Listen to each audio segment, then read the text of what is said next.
ಈ ಚಾನಲನ್ನು ಲೈಕ್ ಮಾಡಿ, ಸಬ್ಸ್ಕ್ರೈಬ್ ಮಾಡಿ. ಅಥಣಿ ತಾಲೂಕಿನ ಅಬಕಾರಿ ಇಲಾಖೆ ಅಧಿಕಾರಿಗಳು ಓ ಚೆಲುವೆ ನನಗೆ ಏನು ಹೇಳಿ ಓದೆ ಅನ್ನುತ್ತಿದ್ದಾರಂತೆ. ಅಥಣಿ ತಾಲೂಕು ಇದು ಒಂದು ಪುಣ್ಯ ಕ್ಷೇತ್ರ ಅಂತ ಇತ್ತು. ಇತ್ತೀಚಿನ ದಿನಗಳಲ್ಲಿ ಇದೇ ಕ್ಷೇತ್ರ ಸರಾಯಿ ಅಂಗಡಿ ಕ್ಷೇತ್ರವಾಗಿ ಒಳಪಟ್ಟಿದೆ, ದುಡ್ಡಿನ ಕ್ಷೇತ್ರವಾಗಿ ಒಳಪಟ್ಟಿದೆ, ಅಧಿಕಾರಿಗಳ ಲಂಚದ ತವರು ಮನೆ ಕ್ಷೇತ್ರವಾಗಿ ಒಳಪಟ್ಟಿದೆ ಅಂದರೆ ತಪ್ಪಲ್ಲ ಸ್ವಾಮಿ.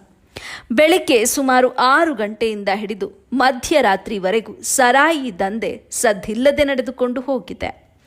ವೈನ್ ಶಾಪ್ ಅಂಗಡಿಗಳನ್ನು ಇಟ್ಟುಕೊಳ್ಳುವುದು ತಪ್ಪು ಅಂತ ಏನು ನಾವು ಹೇಳ್ತಾ ಇಲ್ಲ.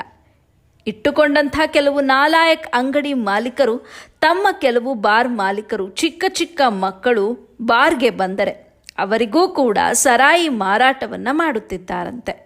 ಈ ಮಾತನ್ನು ನಾವು ಹೇಳುತ್ತಿಲ್ಲ. ಇದೇ ನಮ್ಮ ರಾಜ್ಯದ ಇತ್ತೀಚಿನ ಮಂತ್ರಿಗಳು ಮಾತನಾಡಿದಂಥ ಉದಾಹರಣೆಗಳು ಬೆಳಕಿಗೆ ಬಂದು ಸುದ್ದಿ ಕೂಡ ಆಗಿದೆ. ಈ ಮಾತು ಅಥಣಿ ತಾಲೂಕಿನಲ್ಲಿ ನಡೆಯುವುದು ಕೂಡ ಸತ್ಯ ಅಂತ ಸಾರ್ವಜನಿಕರು ಮಾತನಾಡಿದ ಸುದ್ದಿ ಇದಾಗಿರುತ್ತದೆ. ಆದರೆ ಎಲ್ಲ ಬಾರ್ ಮಾಲೀಕರು ಹೀಗೆ ಇರುತ್ತಾರೆ ಅಂತಲೂ ಕೂಡ ನಾವು ಏನು ಹೇಳುತ್ತಿಲ್ಲ. ಕೆಲವು ನಿಷ್ಠಾವಂತ ಬಾರ್ ಮಾಲೀಕರು ಕೂಡ ಅಥಣಿ ಕ್ಷೇತ್ರದಲ್ಲಿ ಇದ್ದಾರೆ. ಆದರೆ ಕೆಲವು ಹರಾಮ್ಖೋರ್ ಅಂಗಡಿ ಮಾಲೀಕರು ಮಾಡಿದ ತಪ್ಪಿಗೆ ನಿಷ್ಠಾವಂತರಾಗಿರುವಂಥ ಬಾರ್ ಮಾಲೀಕರಿಗೆ ಕಪ್ಪು ಚುಕ್ಕೆ ಬೀಳುವಂತೆ ಆಗಿದೆ. ಇವರಿಗೆ ಹೇಳೋರು ಇಲ್ಲ, ಕೇಳುವವರೂ ಇಲ್ಲ. ಇವರದ್ದೇನು ತಪ್ಪಲ್ಲ. ಅಧಿಕಾರಿಗಳು ತಮ್ಮ ಕೈ ಬಿಸಿ ಮಾಡಿಕೊಂಡಿರುತ್ತಾರೆ. ಇವರೇನು ಮಾಡಿದ್ರೂ ನಡೆದುಕೊಂಡು ಹೋಗಬೇಕು. ಯಾಕಂದರೆ ಅಧಿಕಾರಿಗಳು ಇವರ ಹತ್ತಿರ ಮೊದಲೇ ಕೈ ಚಾಚಿಕೊಂಡಿರ್ತಾರೆ. ಇವರ ಮೇಲೆ ಏನು ಕಾನೂನು ಕ್ರಮ ತೆಗೆದುಕೊಳ್ತಾರೆ ಬಿಡು, ಮಾತಿನಲ್ಲಿ ಮಾತ್ರವೇ ಅಥಣಿ ತಾಲೂಕಿನಲ್ಲಿ ಇಲಾಖೆ ಇರುತ್ತದೆ. ಅದರಂತೆಯೇ ತಿಳಿದುಕೊಂಡು ನಡೆಯುವಂತಹ ಸ್ಥಿತಿ ಮೇಲ್ನೋಟಕ್ಕೆ ಕಂಡುಬರುತ್ತದೆ. ಇದು ಒಂದು ಗೋಳಾದರೆ ಮತ್ತೊಂದು ಗೋಳನ್ನು ಹಿಂದೆ ತಿರುಗಿ ನೋಡಿಕೊಳ್ಳೋಣ ಬನ್ನಿ.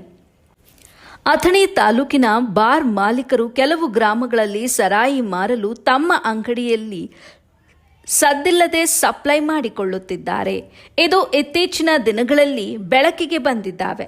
ಅಥಣಿ ತಾಲೂಕಿನ ಕೆಲವು ಗ್ರಾಮಗಳಲ್ಲಿ ಅದು ಪೆಟ್ಟಿ ಅಂಗಡಿ ಇರಬಹುದು, ಚಹಾ ಕ್ಯಾಂಟೀನ್ ಇರಬಹುದು, ಪುಟ್ಟ ಕಿರಾಣಿ ಅಂಗಡಿಗಳು ಕೂಡ ಇರಬಹುದು, ಕನ್ನಡ ಶಾಲೆಯ ಎದುರಿಗೆ ಮಾರಿಕೊಳ್ಳುವ ವ್ಯಕ್ತಿಗಳು ಕೂಡ ಇದ್ದಾರೆ.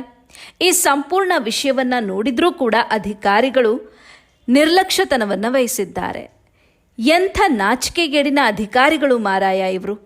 ಎಷ್ಟೇ ಬುದ್ಧಿ ಹೇಳಿದ್ರೂ ಕೂಡ ಇವರಿಗೆ ಬುದ್ಧಿ ಬರ್ತಾ ಇಲ್ಲ, ಇವರಿಗೇನು ಗೊತ್ತಾಗ್ತಾನೂ ಇಲ್ಲ. ಓ ದೇವರೇ, ನಮ್ಮ ಗ್ರಾಮಗಳಲ್ಲಿ ಅದು ಕನ್ನಡ ಶಾಲೆ ಎದುರುಗಡೆನೆ ವಯಸ್ಕರ ವ್ಯಕ್ತಿಗಳನ್ನು ಸರಾಯಿ ಮಾಡುತ್ತಾರೆ ಅಂದರೆ ಅದರಂತೆಯೇ ಶಿಕ್ಷಣ ಕಲಿತು ಮನೆಯಲ್ಲಿ ಕೂತು ಸರಾಯಿ ಮಾರುತ್ತಾ ಭಾರೀ ಮಟ್ಟದ ಕಮಾಯಿಯನ್ನು ನಡೆಸಿಕೊಳ್ಳುತ್ತಿದ್ದಾರಲ್ವೋ. ಇವರಿಗೆ ಏನು ಹೇಳಬೇಕು? ಇನ್ನು ಅಧಿಕಾರಿಗಳು ಏನು ಹೇಳಬೇಕು? ಎಲ್ಲಾದರೂ ಮಾಧ್ಯಮದಲ್ಲಿ ಬಂದರೆ ಒಂದು ಬಾರಿ ಯಾರನ್ನೋ ಹಿಡಿದಂತೆ ಮಾಡುವುದು, ಆಮೇಲೆ ಅವರ ಮೇಲೆ ಕೇಸ್ ಹಾಕಿಕೊಳ್ಳೋದು, ದಾಖಲೆಗಳನ್ನು ಮೇಲಧಿಕಾರಿಗಳಿಗೆ ಫ್ಯಾಕ್ಸ್ ಮೂಲಕ ಕಳುಹಿಸಿಕೊಳ್ಳುವುದು, ಮಾಧ್ಯಮಗಳಲ್ಲಿ ಹಾಕಿಕೊಳ್ಳುವುದು, ತಮ್ಮ ಕೈಯನ್ನು ಲಂಚದ ನೀರಿನಲ್ಲಿ ತೊಳೆದುಕೊಂಡು ಕೂತಿರುವಂತೆ ವರ್ತನೆ ಮಾಡುವಂಥ ನಶಮೂರ್ಖ ಅಧಿಕಾರಿಗಳಿಗೆ ಯಾವಾಗ ಬುದ್ಧಿ ಬರುತ್ತದೆ?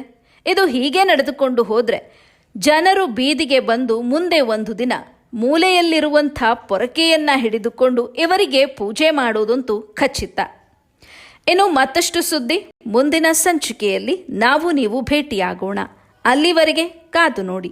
ಈ ಸುದ್ದಿ ಸಾರ್ವಜನಿಕರು ಹೇಳಿಕೊಂಡ ವಿಷಯವಾಗಿರುತ್ತದೆ.